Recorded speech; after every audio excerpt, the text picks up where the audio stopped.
Have you ever wondered where the problems in the world today would exist if we had deeper connection to ourselves, others, and the environment and acted from that place? Welcome to the Conscious Action Podcast with your host, Brian Berneman, who believe that connection is the key to taking conscious action as individuals and creating a better world. We are here to raise awareness and inspire meaningful action by sharing stories, knowledge, and conversations with thought leaders and change makers. From sustainability to well-being and everything related to conscious living, our mission is to empower you to be the change that you want to see in the world. Welcome everyone to a new episode of the Conscious Action Podcast. I am Brian Berneman, your host. For this episode, I wanted to explore the topic of how we get inspiration, especially how a lot of times we've been trained to get inspirations from others and how we a lot of times don't know that we have the resources to inspire ourselves. This is a topic that I have explored many times during a lot of the conversations in this podcast. So I wanted to take the time to go a little bit deeper into it and just explain what I mean by this. So as a young kid, I remember that there were a few really famous people and figures that I really idolized. They were, like sometimes in sports, like I grew up in Argentina, so I had Maradona as one of my favorite football players. I loved basketball, so then I had Michael Jordan, and there were some other figures in music and dance and other places. And one of the things that I realized later, much later on, is that yes, I can find inspiration from these people and many others in many different fields. Yet I need to be a little bit cautious on how I actually see them as a human being, as a whole, and if they actually want out of life what I want. Because if they don't, then perhaps I'm looking in the wrong direction for inspiration. Or at least if it's not just inspiration, if I am having someone that I'm looking at, this is the pathway, this is the way, then perhaps it's not the right one for me.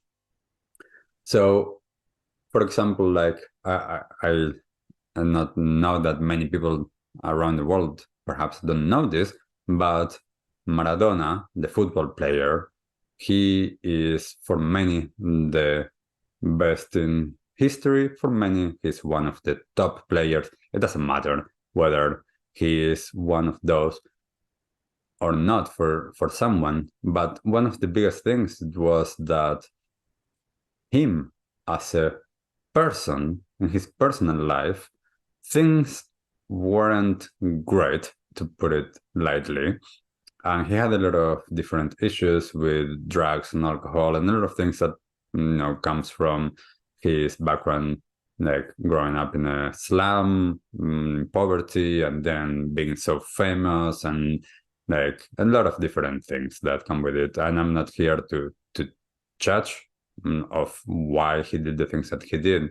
But the interesting thing from my perspective is, if I want to be like him, like I wanted as a kid, I actually need to be aware that all of those things that perhaps I was seeing are not the entirety of his life. So if I don't want his exact life, I might not want to be like him. I might find certain inspiration in certain things. Like, for example, if I would be playing football, I might want to learn how he does things. I want to feel inspired by his way of playing or whatever. And the same with anyone, whether that's in business, in relationships, or anything. We need to understand that a lot of times what we see from others is not the full experience. So when we are able to actually find more of what we want to do, how we want to live, what actually is the direction that we want to choose, those answers and that momentum that we can build is so much stronger than perhaps what comes externally. So this is one of the interesting things about this that I find, that a lot of times when I look at someone, what I actually do is I aim to figure out what qualities are the ones that they are actually presenting, demonstrating in what they are doing, that I see that there's something there that perhaps I want to do. Whether that is, again, like perhaps I see someone that is super loving to his partner or his family. I'm like, okay, I don't want to be like that person, but I want perhaps something in there. So if I understand what I want is that quality that he's demonstrating of being a loving person with others, then I can get inspired to call on those qualities within myself, because I do have the seed for any of these qualities. We all have that. We can all actually find the seed that has been planted within us of any quality that we want to explore, demonstrate, and live by. So when I can do that, then it's easier to be like, that's the quality. That is what I'm calling forth in my life. I want more of this in my life. So when I'm able to recognize it's the quality and not the person itself, then it changes, because then it's about how I want to live my life and knowing that I already have that potential within me. This is one of the interesting things that I remember when I started to get introduced to the Buddhist teachings, that I remember, like seeing in different places the statue that represents Buddha. And one time, one of my teachers said, we're not praying to Buddha. Buddha is nothing more than a representation of the innate capacities that we all have. And what we're doing is we're using that representation just as a reminder and awakening and calling those qualities to be awakened within us. And I loved that. I remember when I heard that, I was like, oh, wow, this makes so much sense for me, because it's not about someone else. It's about just seeing that there's a potential that I'm actually seeing demonstrated in someone else, and that I can call on for that within myself. And yes, I can use their image, I can remember them, I can, whatever methodology I use to remind me of that, but it's all about finding that within me.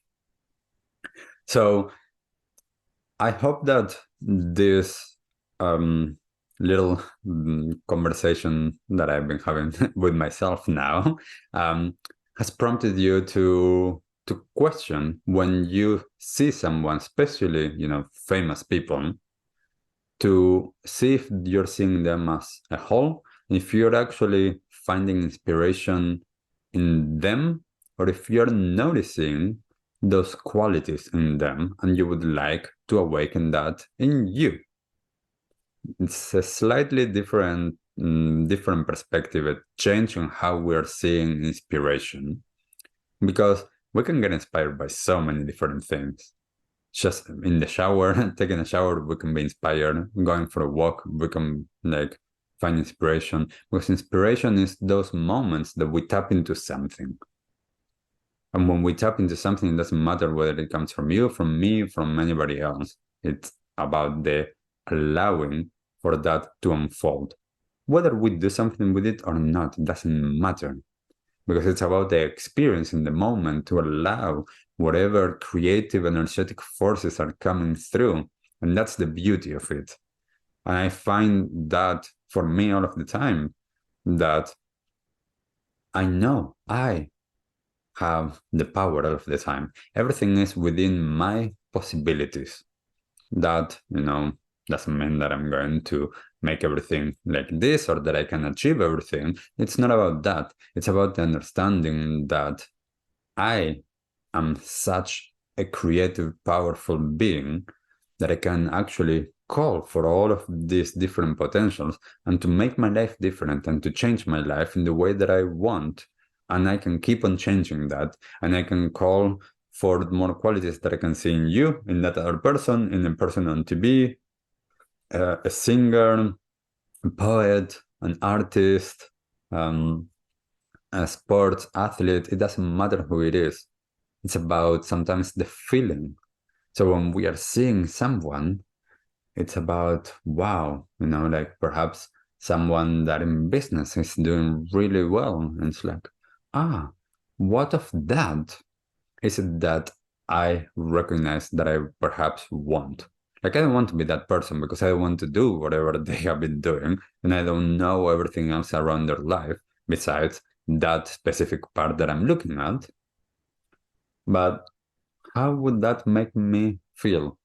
How is the feeling? Because a lot of times what we really want when we're seeing those things is the feeling.